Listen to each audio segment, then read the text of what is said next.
Citywealth presents the Later Life Planning Podcast. I'm Karen Jones, editor of Citywealth. Today we talk to Elliot Goodman, who is the Managing Director of the Clermont Group, a professional trustee. He is also highly recommended on the Citywealth Leaders List, which is a user rating site for professionals. The topic today we will cover are the benefits of having a trust. The questions we will ask are: when should you consider having a trust? What are the benefits of having that trust? And how do you go about selecting a trustee? Welcome, Elliot. So the first question, when should you consider a trust? Thanks, Karen. So there are a number of circumstances where you would consider setting up a trust. It could be that you've reached a stage in your wealth creation journey where you want to organize a structure around your family's affairs. It's very common, comes into play where an individual is more senior in years and has adult children that he wants to make sure they're provided for, and there's a structure around the family business, for example. Slightly earlier in the journey, it might be in the run-up to a liquidity event. So a slightly younger entrepreneur, or I guess an older entrepreneur, it doesn't really matter on age, but they're coming up to a point where their life's work is about to manifest and they want to have a structure for the future that will make sure that the proceeds from that liquidity event are managed properly. It can be a trigger for considering a trust, might be a cross-border move. So it might be you're moving from one jurisdiction to another, and depending on the jurisdiction you're leaving and the jurisdiction you're coming to, it might be beneficial to have a structure before you arrive. That's very common. We see that quite often. It could be a development within the family, so not necessarily a liquidity event, a business-driven event, but it could be something along the lines of a marriage, a birth, a death is sometimes a scenario, hopefully not. Ill health can be something, so it sharpens the mind. We've seen that quite a lot during COVID. Not only have potential clients been sort of indoors, so thinking about their affairs, but obviously COVID was a bit of a shock to the system for everybody, and to a degree a wake-up call that maybe some planning for the future is in order. So the last scenario that you might consider a trust is along the lines of where your home jurisdiction applies forced heirship rules, so rules whereby your heirs might not be treated equally, your spouse, your children, your grandchildren. So you might consider a trust giving you a good framework through which to treat them in the way you would like to treat them rather than the way the law provides.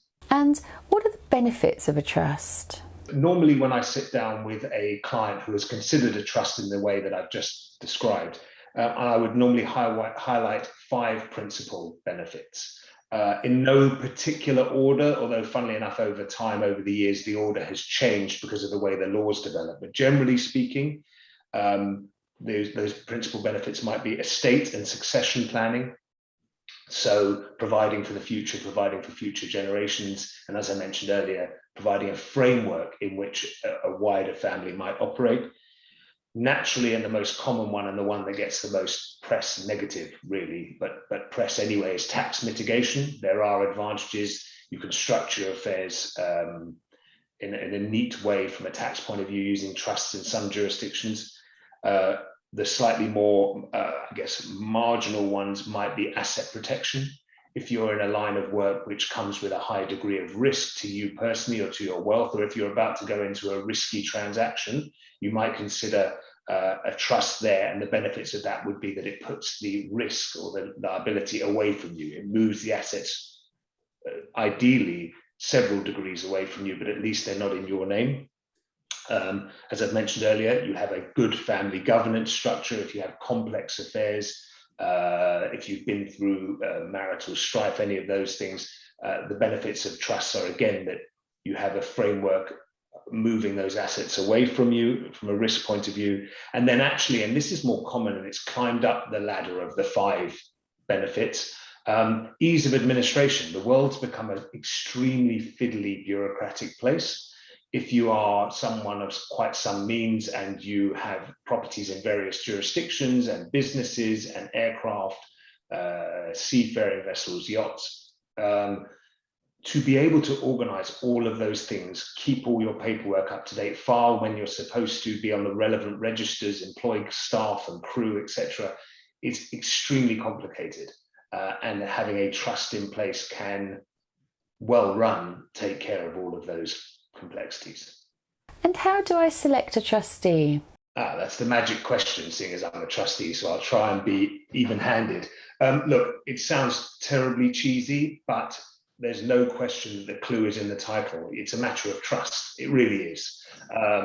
You tend to find, or I tend to find when I sit down with a prospective client or family member, that it is about the rapport you have with that person. Can you see that person being your go-to guy or gal and his or her team for the next 20 or 30 years? Because that's actually the decision you're making. The difference between say the private banking industry or the legal industry or the accounting industry and the trust industry is that you might switch between accountants, lawyers, bankers, depending on your needs over, say, a 5-year period or the transaction you're doing. A trustee, you don't tend to switch. In fact, once you have selected that person, ideally they're going to be the person that looks after you, your children, even your grandchildren. So trust is vital, essential, and a long-term relationship is important. So that's where I would start. It's all about relationship. Obviously, it would be absurd not to say that fees play a part in that decision. You don't want to be paying an arm and a leg to have a trust structure in place, even if all the reasons I mentioned earlier are good reasons. There is a matter of cost, and as I say, it's a long-term cost. Not enough, in my view, emphasis is placed on or too much emphasis actually is placed on those fees when you compare them to, say, the fees that you might pay an asset manager or a banker. And I'm not comparing ourselves to them, but a trustee can be a vital part of a family's wealth. And usually wealthy families might not think much of paying an asset manager 1% or 75 basis points. A trustee's fees will normally be a fraction of that, half, even a quarter of what they would pay an asset manager. So on balance, I think fees is important, and clarity of fees is important, but quantum of fees is probably overemphasized in choice of trustee. I think the last thing I would say is when you look at your trustee, consider the future of that trustee. Will their business be sold? How old are they? Will they connect with my children and grandchildren? Or are they only for me, and the minute I'm not around, those people will look to replace this person because they're more my kind of person, not my family's kind of person. So that sort of comes into play too. So thank you so much to Elliot Goodman, who once again is the Managing Director at the Clermont Group. He is also a highly recommended trustee on the Citywealth Leaders List, which is a user rating site for professionals. Brilliant. Look, thank you very much for including me. I really appreciate it. Thank you so much for listening. The Later Life Planning Podcast.